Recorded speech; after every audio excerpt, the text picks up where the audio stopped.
Good afternoon. This is Kenya News Update today.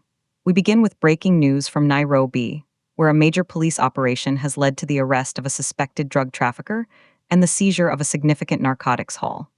The raid, conducted in the Sana area of South B, targeted what authorities describe as a storage and distribution hub. This comes just days after another high-profile arrest of a US-based Kenyan man in a separate, but potentially connected, international trafficking case. In this 12-minute deep dive, we will analyze the details of both operations, examine the scale of the drug trade in Kenya, and debate the effectiveness of current enforcement strategies.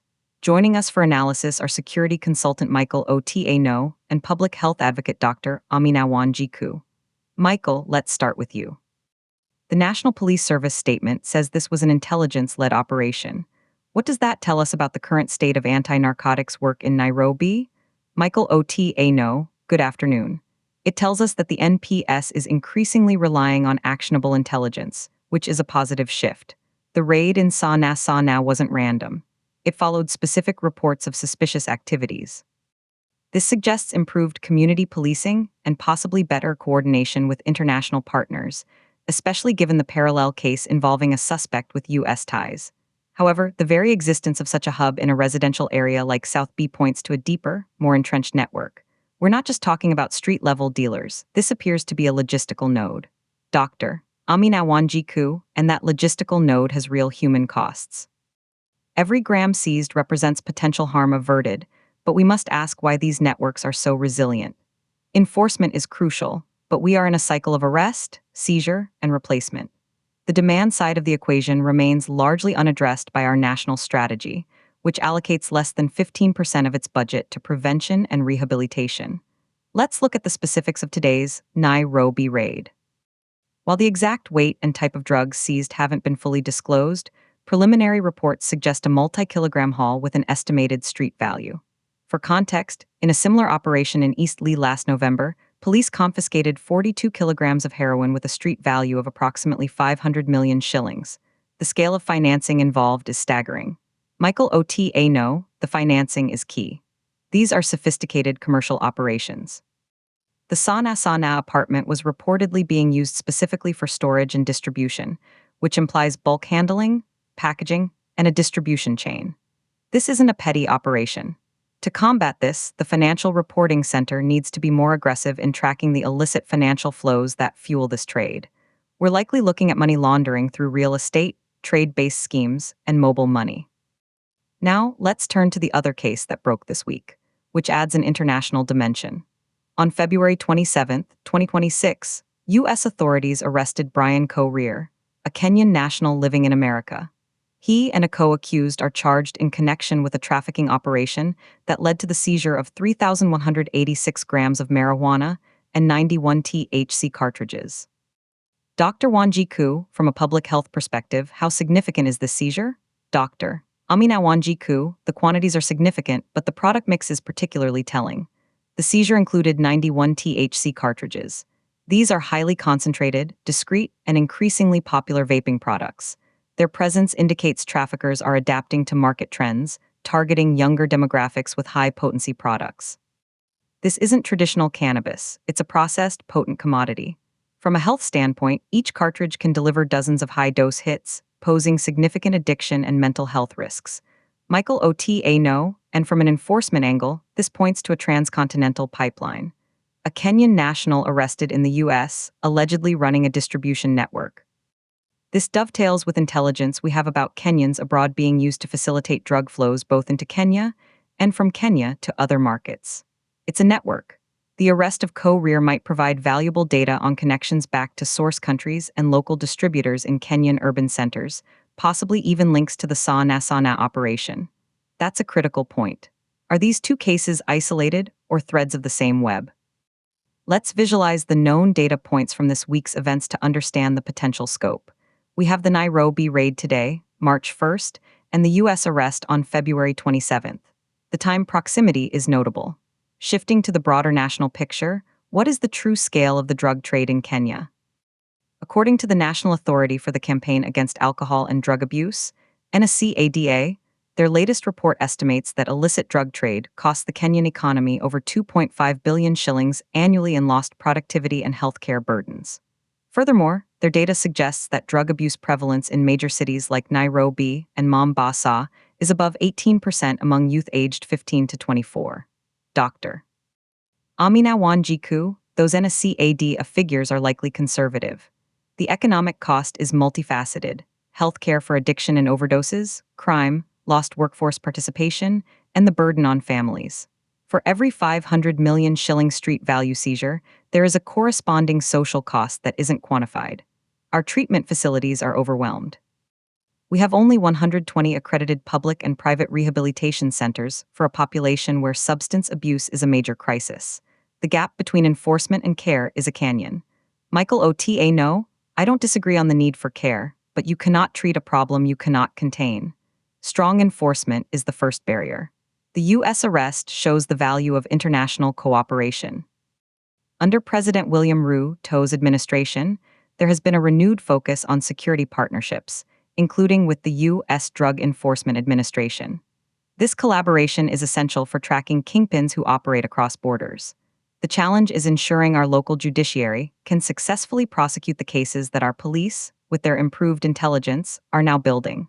Let's talk about prosecution and policy. In 2024, the Director of Public Prosecutions reported a conviction rate of only 35% for major drug trafficking cases, citing witness intimidation and evidence challenges. Has this improved? Michael Ota, no, incrementally. The use of financial evidence and digital forensics is helping build stronger cases that don't rely solely on witness testimony. The Proceeds of Crime and Anti-Money Laundering Act is a powerful tool if applied consistently. We need to see more assets seized and forfeited: the apartments, the cars, the bank accounts. That hits the networks where it hurts. Dr. Amina Wanjiku, while we focus on kingpins and convictions, we are losing a generation on the ground. The demand is fueled by unemployment, mental health issues, and social despair. A purely punitive approach criminalizes addiction. We need a public health approach, as seen in countries like Portugal, decriminalizing use while aggressively treating addiction and channeling resources into community programs and youth opportunities. Our current strategy spends 80% on enforcement and interdiction. We need to rebalance that to 50-50 with prevention and treatment. That's a stark difference in strategy. Michael, is a public health approach feasible in Kenya's current security context? Michael Ota, no, it's a dangerous gamble. Decriminalization in an environment with weak social services and high corruption could be interpreted as legalization, potentially causing a surge in use. Our immediate priority must be to dismantle the supply chains that are flooding our neighborhoods with drugs. We strengthen enforcement, secure convictions, and then invest the seized assets into the treatment programs Dr. Wanjiku advocates for. You cannot build a treatment center on a foundation of lawlessness. Dr. Amina Wanjiku, and you cannot arrest your way out of a demand-driven epidemic. The numbers prove it. Despite thousands of arrests annually, prevalence rates keep climbing. We are treating the symptom, not the disease. Investing in community resilience, education from primary school, and accessible mental health services is not a gamble. It's the only sustainable solution. Enforcement will always be part of the picture, but it cannot be the only picture. Let's look at some comparative data to ground this debate. According to UNODC reports, Kenya serves as a major transit point for heroin from Southwest Asia and cocaine from Latin America, destined for European markets. It's estimated that nearly 40 tons of heroin transit the region annually, with a significant portion moving through Kenyan ports and airports. The local market is also a lucrative destination for these drugs, with cannabis remaining the most widely abused. Michael Ota, no, those transit figures are why enforcement is non-negotiable. We are a target because of our geographic position and port infrastructure. If we soften our stance, we become an even more attractive hub. The recent arrests, both local and international, show that pressure is being applied. We need to increase that pressure through better port scanning technology, more K9 units, and enhanced profiling at entry points. It's a national security issue. Dr. Amina Wanjiku, it is a public health security issue. The transit trade inevitably leaks into our communities. The purity and low cost of heroin in Mombasa, for instance, is a direct result of its transit status. We need to address the root causes of why young people turn to drugs in the first place.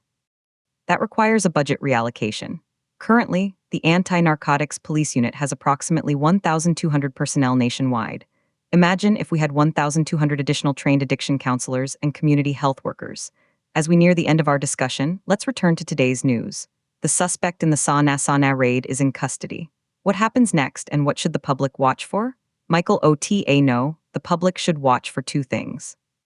First, the charges. Will this be a simple possession charge, or will the DPP pursue more serious trafficking and conspiracy charges? Second, follow-up operations. A good raid should lead to more arrests up and down the chain. If this case goes quiet, it might indicate the network's higher-ups were insulated. The true test is whether this arrest leads to a wider dismantling. Dr. Amina Wanjiku, the public should also watch for the human story. Who is this suspect? What circumstances led them here? And we should watch for the community's response. Does this raid bring relief or fear of reprisals? Sustainable safety comes from community trust in police, not just from successful raids. The ultimate metric is not kilos seized, but the health and safety of our neighborhoods, a complex issue with passionate perspectives on solutions. We've seen the immediate impact of police action in Nairobi today, and the international reach of these networks with the arrest in the U.S. The debate between enforcement first and health first strategies continues. What is clear is that the drug trade remains a significant challenge, costing the economy billions and impacting countless lives. The path forward will require difficult choices and resource allocation. Thank you to our analysts, Michael OTA No and Dr. Amina Wanjiku. For continuous updates on this developing story and more in-depth reporting, subscribe to Kenya News Update today.